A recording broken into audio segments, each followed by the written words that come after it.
Hello there, welcome to World of Tanks with Rangeni Titan. Update 4.0 has dropped and has added a couple of features to World of Tanks that I think are worth mentioning.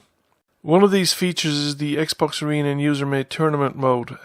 This seems to be a infrastructure that Xbox has added as part of the whole club and arena features of the Xbox Live, and it seems that Wargaming have now leveraged that to create, in the Xbox One only at the moment, a tournament mode for World of Tanks.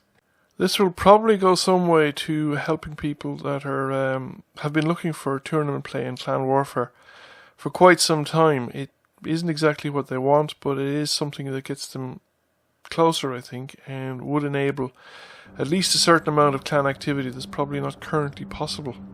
It also strikes me that it could be aided by Wargaming if they allowed the creation of gifting items from the in-game store so that you could gift it to other players as prizes for competitions. It also probably means that Wargaming really should look at game balance issues again in the near future. The other element that Wargaming has added is story mode, which is a single player or co-op based campaign game where you can play like a storyline separate from the random battles. The storyline campaign, or the story mode campaign, is you're following the adventures of a particular tank crew. You get an introduction in a cartoon format. It's going to be playing in the background here, and you select it from the game modes in World of Tanks. It looks like there's going to be various chapters supplied over time. So this is the scenario introduction. Not every American tank built was destined for the U.S. Army. Some were transported through the Persian Corridor into Russia. From the steelworks of Detroit straight to the Eastern Front. And it wasn't just tanks that wound up in Russia. The Americans sent experienced combatants too. Colonel Peters had joined the Russian advance into Romania. With the news spreading that a second front had opened up in France, both sides knew this was a critical turning point in the war.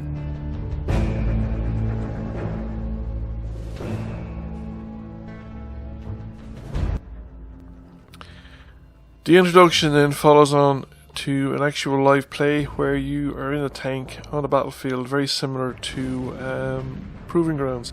The maps that I've seen so far are variations of existing maps in the game, but they're not exactly the same as the in-game maps.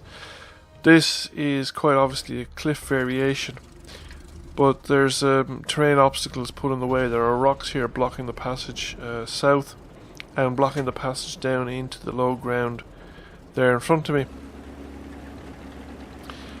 Difficulty level strikes me as about the same as a Proving Ground missions. The Germans had launched a preemptive. It also has tutorial-like instructions. So here I'm being instructed to use the right stick, thumbstick and the right trigger to fire my gun. And yeah, I get the congratulations on my first kill.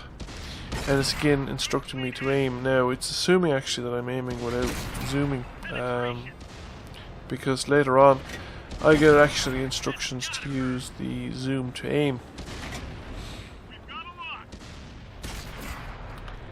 And we also get instructions about using auto aim. Enemies destroyed again. Your allied tanks will join in the fight, and yes, here we're getting the right bumper to auto aim or target lock, which goes away when I actually do it.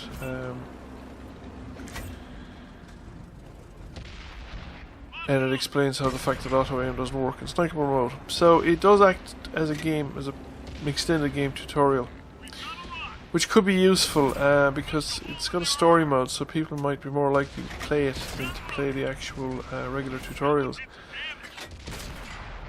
I don't know how successful it will be. The biggest problem I have with it is that it's online. You have to be connected to the internet to play it. The loading time is quite long. Most of the scenarios that I've loaded at the moment have taken well over a minute to load. I don't know what the cause of that is, because maybe it was just downloading maps that I didn't have. and maybe it will be faster if I replay the scenarios subsequently. I don't know about that. So we're instructed to drive to an overlooked position where further enemy tanks will appear. It strikes me that it would be a lot better if it could be played offline, but then that probably requires re-engineering the game in a way that would take too much effort. The game is probably completely dependent on server-side implementation of all the combat physics and combat engine elements, and the client side just passes data up and down. I don't know exactly what the client does in terms of war games.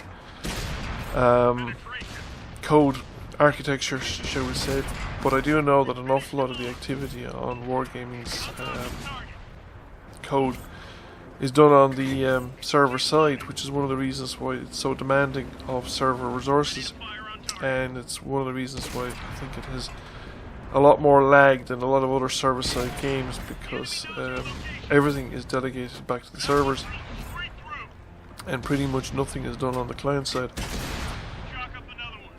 So it might not therefore be viable to run an offline campaign version, but it strikes me that an offline version would be a great addition to the game, because if it was offline you could play it when you couldn't connect to the servers, and you still have a bit of a World of Tanks fix.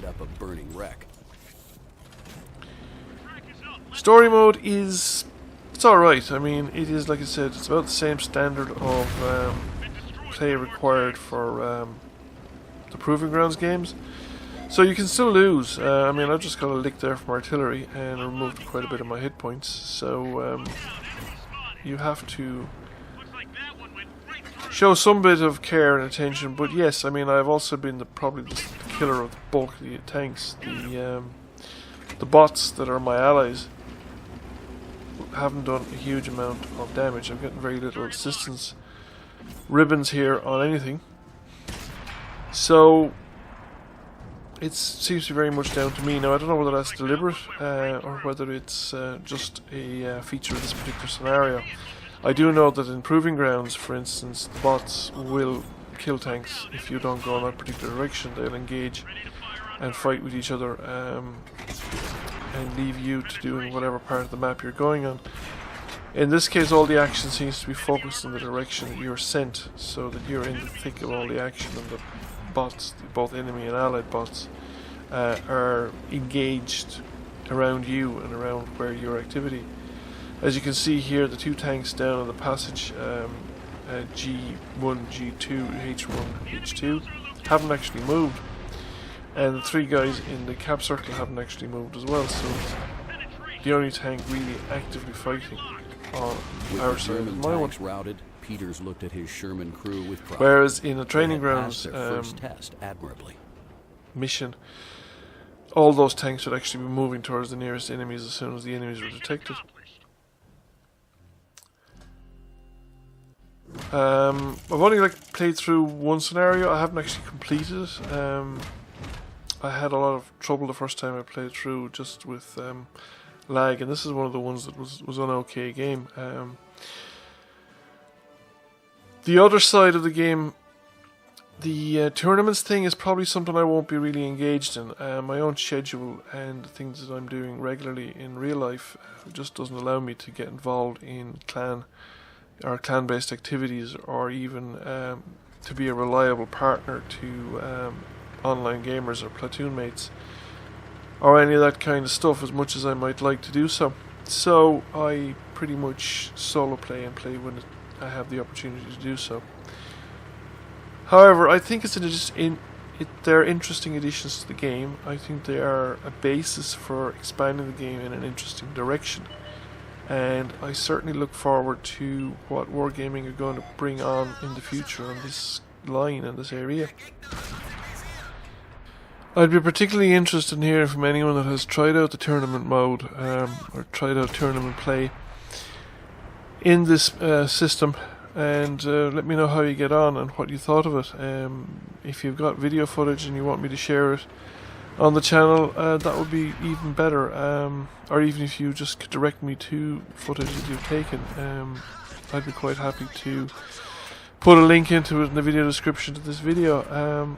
I'd be very curious to know how that side of it works. Like I said, I don't intend to try it out any time in the near future myself. I might, sometime in the future if things change in real life, so that I'd be able to commit myself to scheduled events. But at the moment, it's not something I'm likely to do. If anyone has any comments or reflections on this whole issue, I'd be very interested in hearing from you. So that's it for now. Thank you for watching, and I hope you enjoyed the video, and I'll catch you all again soon.